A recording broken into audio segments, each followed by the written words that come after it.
Hello friends, welcome to our channel Current Affair Updated. This is Devashish Awasthi. As we are continuing with our environment lecture series, this is lecture number 16. तो याद होगा आपको last lecture that is 15th lecture we have done certain protected areas. तो आपको याद होगा we have done national park, wildlife sanctuary, community reserve, conservation reserve, then we have done tiger reserve. तो हम आगे बढ़ते हैं उसी प्रोटेक्टेड एरियाज में. जो 6th था दैट इज सेक्रेड ग्रूव्स. आज हम उसको डील करेंगे. ये सेक्रेड ग्रूव्स होता क्या है मैं आपको बताऊं.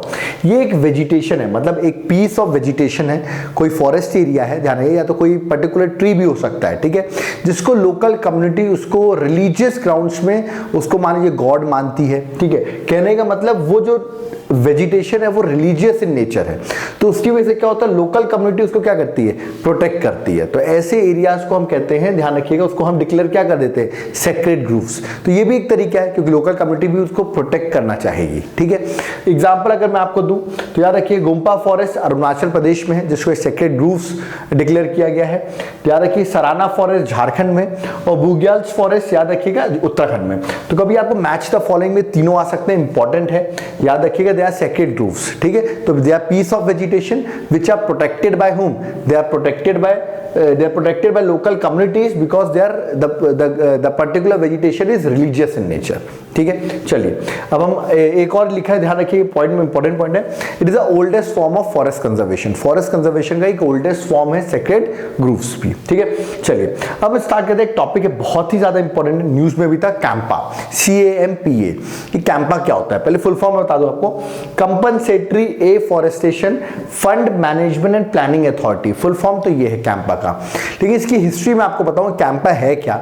देखिए आपको पता होगा ऐसे कोई एरिया है, कोई पर्टिकुलर एरिया जहां इंडस्ट्रीज अपना प्लांट लगाना चाहती हैं, तो लॉजिकल है वो प्लांट वहां लगाएंगी अपनी इंडस्ट्रीज. तो वहां की जो बायोडाइवर्सिटी है, प्लांट्स वगैरह है, उनको क्या काटना पड़ेगा.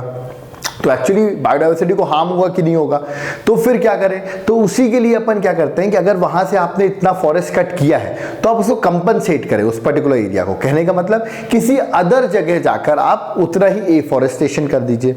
ठीक है, यहीं से कॉन्सेप्ट स्टार्ट हुआ. एक्चुअली मैं आपको बताऊं एक एक्ट है that is forest conservation act 1980. उसमें ये बात लिखी हुई है कि अगर आप फॉरेस्ट एरिया को डाइवर्ट करते हैं, मान लीजिए उस फॉरेस्ट एरिया में कोई कंपनी या इंडस्ट्री लगती है, तो diversion of forest area to non forest purpose. For example non forest purpose में इंडस्ट्रियल डेवलपमेंट प्रोजेक्ट्स के लिए आप अगर ऐसा करते हैं कि फॉरेस्ट लैंड को नॉन फॉरेस्ट पर्पस के लिए यूज करते हैं, तो आप थ्रू फॉरेस्ट कंजर्वेशन एक्ट 1980 कर सकते हैं.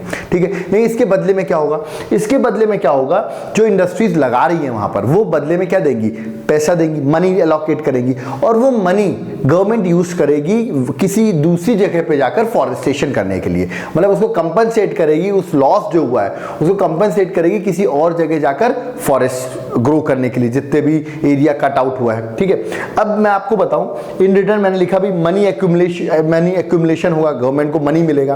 तो ऐसा देखा गया कि सरकार को अराउंड 6000 करोड़ रुपए हर साल मिलते हैं. ठीक है, ये एवरेज है 6000 crore government got through this industrial और डेवलपमेंटल प्रोजेक्ट्स.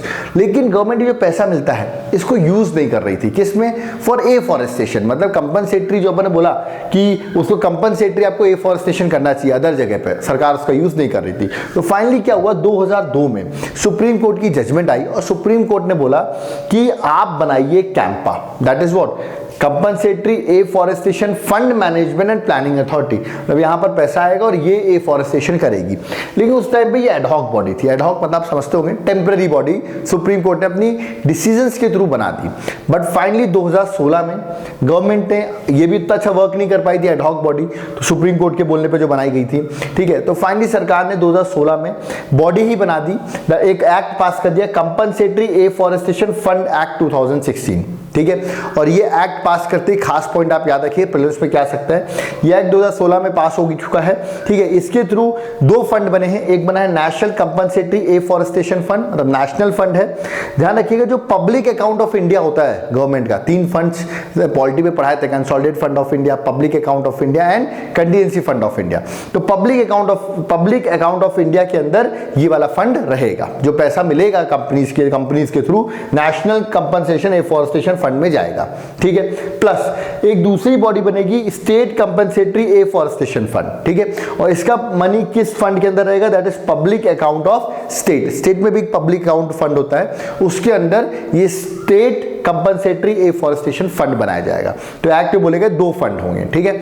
दूसरी बात क्या बोली गई, ये बोला गया कि जो जितना भी पैसा मिलेगा, ठीक है, नेशनल फंड को 10% मिलेगा उसका, ठीक है। 100 रुपए मिले तो 10 रुपए किसको मिलेंगे, दैट इज वो नेशनल कंपनसेटरी एफॉरेस्टेशन फंड है, उसको 10 रुपए मिलेंगे।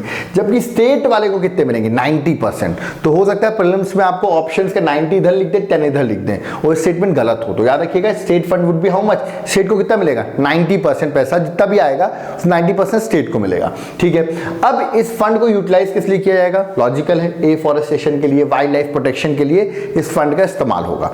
और इसी के लिए अब फंड का इस्तेमाल करने के लिए 2 अथॉरिटीज बनाई जाएगी। एक बनाई जाएगी national CAMPA, that is national CAMPA मतलब compensatory afforestation fund management and planning authority, और एक बनेगी स्टेट कैंपा, ठीक है। और इस फंड्स को मैनेज करके वो इस फंड्स का इस्तेमाल करेगी फॉर द एफॉरेस्टेशन।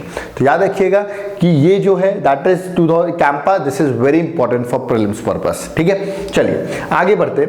आगे जो मैंने टॉपिक लिखा हुआ है दैट इज वेरियस प्रोजेक्ट्स हम डील करेंगे जो कंजर्वेशन के लिए गवर्नमेंट करती है। जैसे सबसे पहला प्रोजेक्ट जो है वो है प्रोजेक्ट टाइगर, ठीक है। मैं आपको बता दूं प्रोजेक्ट टाइगर 1 अप्रैल 1973 से लागू हुआ था प्रोजेक्ट टाइगर, ठीक है। और प्रोजेक्ट टाइगर के अंदर बहुत से टाइगर रिजर्व्स जो हैं मैं आपको बता दूं प्रोजेक्ट टाइगर के अंदर आते हैं।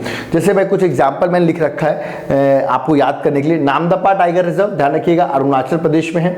Nameri tiger reserve, is it Assam. Valmiki tiger reserve, याद रखिएगा, Bihar. Palamau tiger reserve, very important, ध्यान रखिएगा, it is at Jharkhand. Next Nagarhole tiger reserve, Karnataka. Dampa, DAMPA Dampa tiger reserve, ध्यान रखिएगा, मिजोरम। तो बहुत सारे टाइगर रिजर्व हैं मैं आपको बताऊं, ठीक है, जो प्रोजेक्ट टाइगर के अंदर चल रहे हैं, ठीक है। टाइगर रिजर्व है जिनके अंदर प्रोजेक्ट टाइगर प्रोजेक्ट चल रहा है। ये मैंने कुछ एग्जांपल आपको यहाँ पर बता दिए हैं, ठीक है। तो याद रखिएगा 1 अप्रैल 1973 से प्रोजेक्ट टाइगर स्टार्ट हुआ था। खास बात ये है ये किस स्ट्रैटेजी के अंदर वर्क करता है, it works under core buffer strategy. ये कोर बफर स्ट्रैटेजी क्या होती है, देखिए लेट अस सपोज ये 2 एरिया बनाए जाते हैं, एक कोर एरिया है, उसके अराउंड ये बफर एरिया, मतलब ये कोर हो गया मान लीजिए, और ये आपका क्या हो गया, दैट इज बफर जोन हो गया।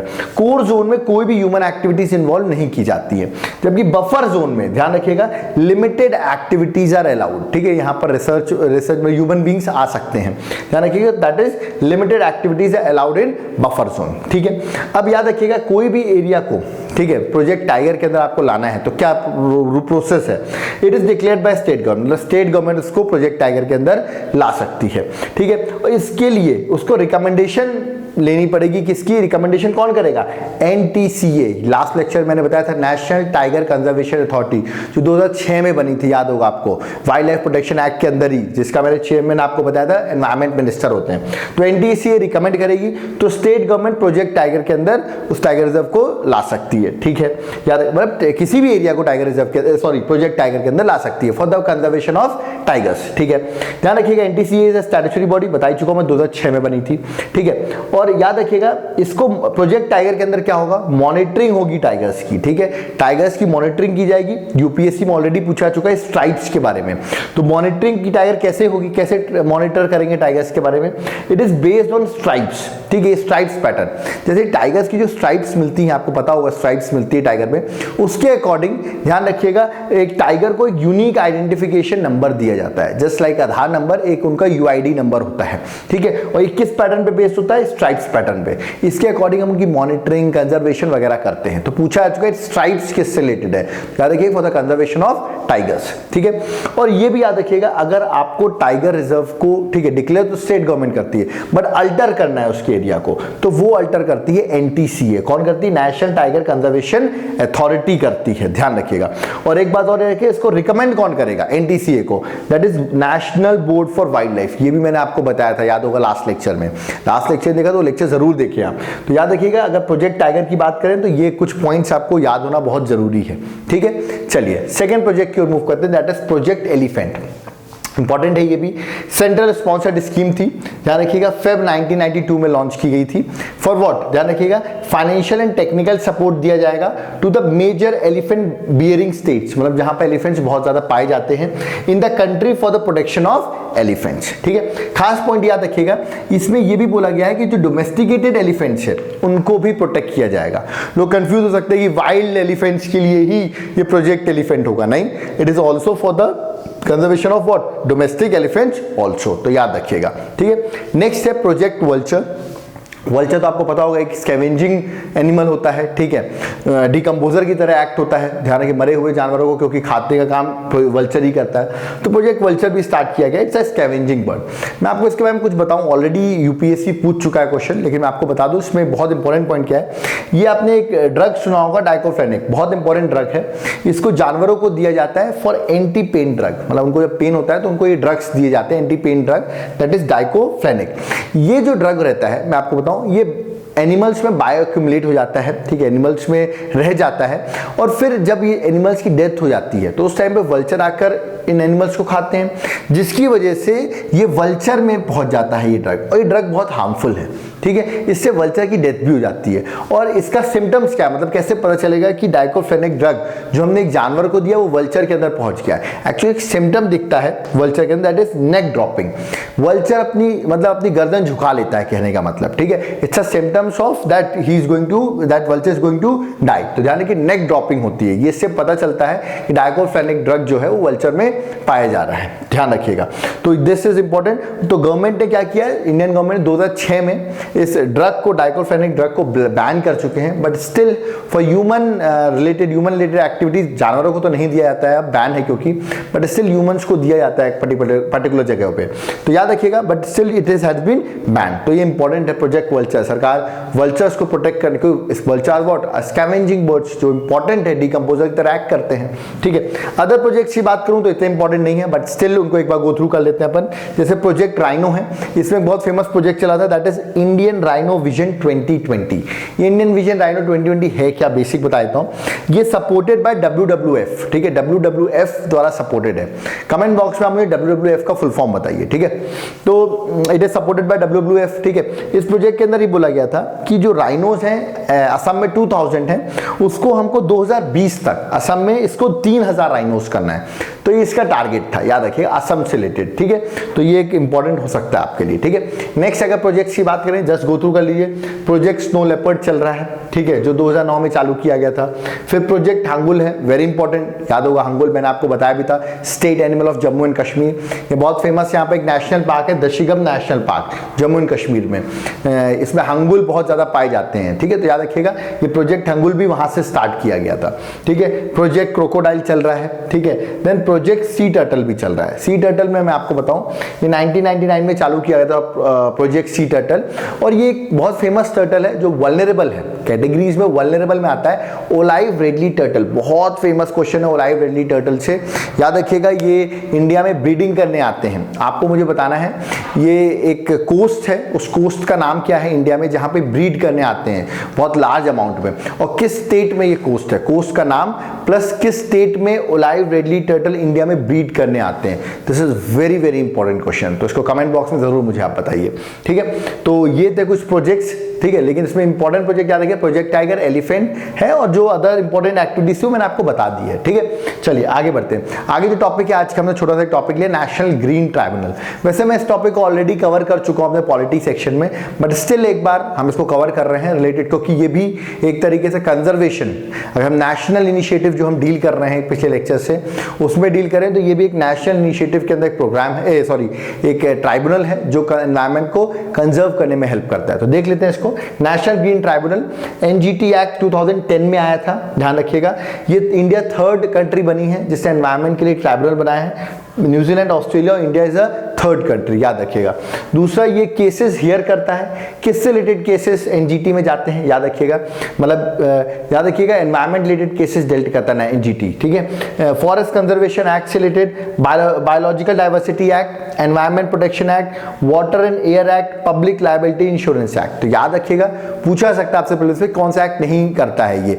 जैसे इसमें वाइल्ड लाइफ प्रोटेक्शन एक्ट 1972 मैंने नहीं लिखा है, याद रखिएगा, तो ऑप्शन में ये जरूर दे देते हैं, वाइल्ड लाइफ प्रोटेक्शन एक्ट 1972, और किस किस को हियर करते हैं केसेस, किस एरिया से केसेस हियर करता है। तो वाइल्ड लाइफ प्रोटेक्शन एक्ट 1972 की नहीं हियर करता है, इसको प्लीज नोट डाउन करिए आप, ठीक है। नेक्स्ट, इसको विदिन 6 मंथ केसेस को डिस्पोज करना पड़ता है। इसका हेड ऑफिस आपको पता होगा दिल्ली में है। अदर मैं आपको बता दूं ऑफिसेस जो हैं वो भोपाल, पुणे, चेन्नई, कोलकाता में है, बॉम्बे में नहीं है, डोंट गेट कंफ्यूज, ठीक है। नेक्स्ट देखा जाए तो they are not bound by civil procedure code, civil procedure code से बाउंड नहीं है, they are bound what, they follow what, principle of natural justice, ठीक है, तो याद रखिएगा। और किस फंडामेंटल राइट आर्टिकल के अंदर इस नेशनल ग्रीन ट्राइब्यूनल को बनाया गया है, तो याद रखिएगा आर्टिकल नंबर 21, ठीक है, एनजीटी का creation because of article number 21 के अंदर बनाया गया। तो मुझे आप आर्टिकल नंबर 21 पॉलिटी का फंडामेंटल राइट्स क्या है कमेंट बॉक्स में जरूर कमेंट करके बताएं, ठीक है। नेक्स्ट अगर बात करें इसके चेयरमैन की एनजीटी के, तो वो तो या तो जज ऑफ सुप्रीम कोर्ट हो सकता है या तो chief justice of high court, ठीक है, रिटायर्ड हो, सर्विंग हो, कुछ भी हो चलेगा, बट याद रखिएगा या तो जज ऑफ सुप्रीम कोर्ट या तो chief justice of high court, any high court. At present अभी कौन चेयरमैन है, आ सकता है आपके एग्जाम में आदर्श कुमार गोयल, ठीक है। तो याद रखिएगा ये अपना एनजीटी का टॉपिक ओवर हो गया है। अपन ने जो पिछले लेक्चर में नेशनल इनिशिएटिव स्टार्ट किए थे, याद होगा आपको, ठीक है, तो वो टॉपिक यहां पर अपन ने कंप्लीट कर दिया है। अब हम ग्लोबल इनिशिएटिव स्टार्ट करेंगे, ठीक है, ग्लोबली किस तरह हम एनवायरनमेंट को या बायोडाइवर्सिटी को कंजर्व कर रहे हैं, उसमें हम देखेंगे बायोस्फीयर रिजर्व, याद रखिएगा। तो बायोस्फीयर रिजर्व वगैरह आगे आने वाले हैं और बहुत से इंटरनेशनल जो कंजर्वेशन प्रोग्राम्स हैं उनको भी हम आगे अपने नेक्स्ट टॉपिक में दैट इज लेक्चर नंबर 17 में देखेंगे। तो अगर आपको इसके हैंड रिटन नोट्स चाहिए हैं इस पूरे एनवायरनमेंट सीरीज के, तो आप नीचे दिए गए नंबर पर कांटेक्ट भी कर सकते हैं। और अगर आपको वीडियो अच्छा लगा आप इसको लाइक सब्सक्राइब शेयर जरूर करें, कमेंट करें, क्योंकि हमारे वीडियोस बनाने का सिर्फ इकलौता जो कह सकते हैं कि हम मोटिवेटेड रहते हैं वो है कमेंट्स और your likes. So do comment on our video. Thank you.